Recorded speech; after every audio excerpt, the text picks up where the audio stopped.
La tristeza ha sido, durante milenios, el motor de nuestra especie.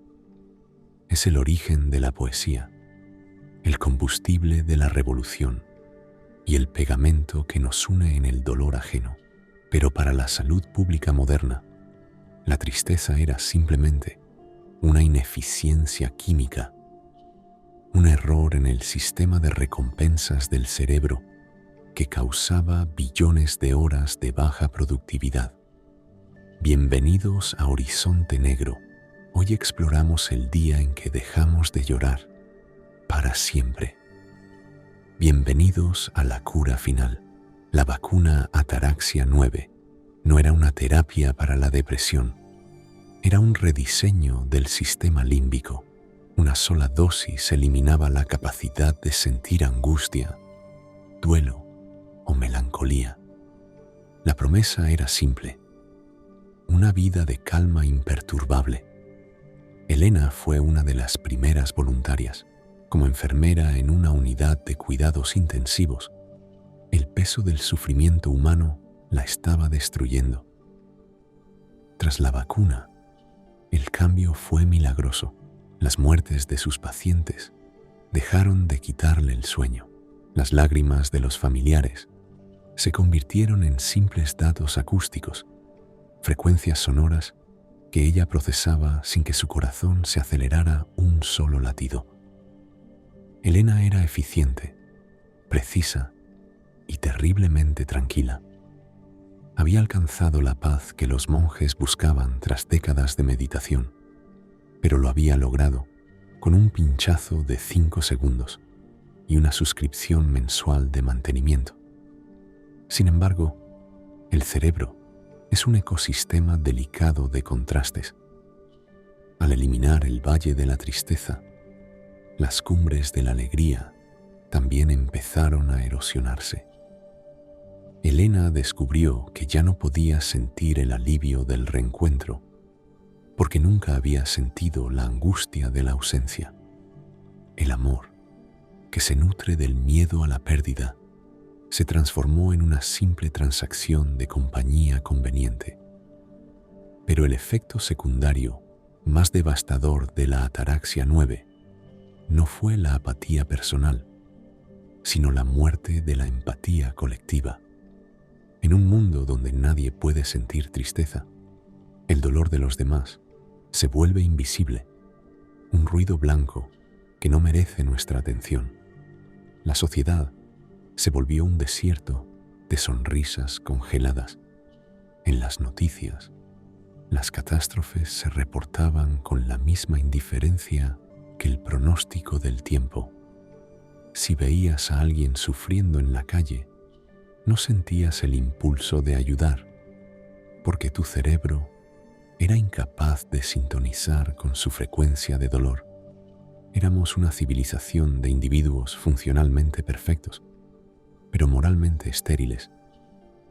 Elena miraba a su hijo llorar por un juguete roto y no sentía ternura ni compasión. Solo una ligera irritación ante un estímulo sonoro innecesario.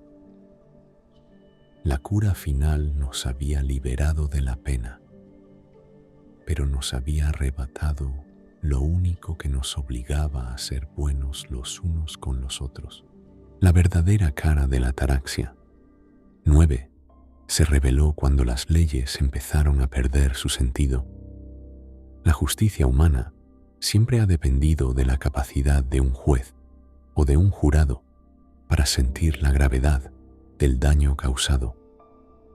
Pero en un mundo vacunado contra la pena, el crimen se convirtió en un simple cálculo de costos y beneficios.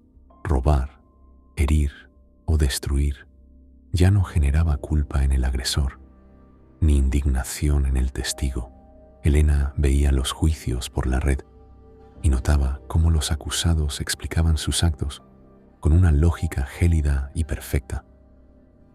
No había arrepentimiento, porque el arrepentimiento requiere el peso de la tristeza, y ese peso había sido eliminado por decreto médico.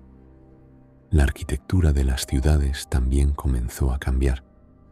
los parques, los monumentos a los caídos y los espacios de consuelo fueron demolidos para construir centros de eficiencia logística. ¿Para qué gastar recursos en recordar el pasado si el pasado ya no puede doler? La historia de la humanidad se estaba convirtiendo en un archivo plano, una lista de eventos sin carga emocional. Elena, en su trabajo en el hospital, notó que ya no se celebraban funerales cuando un paciente moría. El personal simplemente gestionaba el residuo biológico con la misma indiferencia con la que se cambia un cartucho de impresora vacío. La dignidad humana era el primer efecto secundario que se había evaporado. En casa, el silencio de Elena era absoluto. Su esposo, también vacunado, era el compañero perfecto. Nunca discutían, nunca se quejaban, pero tampoco se miraban a los ojos buscando una chispa de conexión. Eran dos extraños compartiendo una hipoteca en un estado de calma perpetua. Un día, Elena encontró una vieja fotografía de su madre, fallecida años atrás. Recordaba que antes de la vacuna, esa imagen la hacía llorar durante horas, inundándola de un amor que dolía. Ahora, solo veía papel y pigmentos. No había conexión. No había hilo invisible que la uniera a sus ancestros. La ataraxia 9 la había hecho invulnerable, pero también la había dejado huérfana de alma. La resistencia, si es que se le podía llamar así, estaba formada por los sufrientes, personas que se negaban a vacunarse, escondiéndose en los suburbios para conservar el derecho a estar tristes.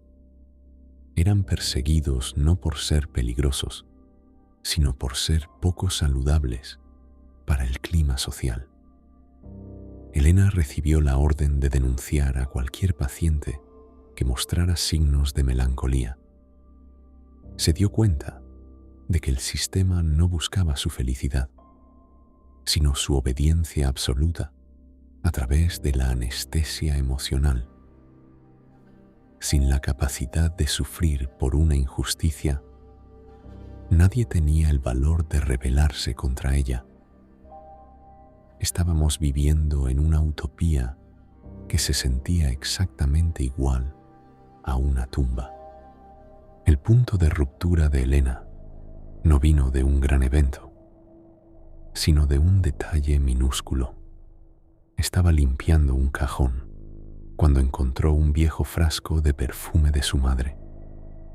Al destaparlo, el aroma inundó la habitación, invocando recuerdos de una infancia que su cerebro ahora procesaba como simples archivos de solo lectura.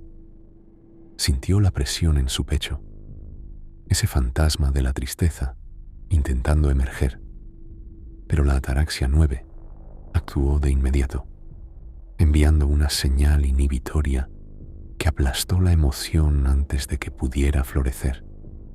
En ese instante, Elena lo entendió.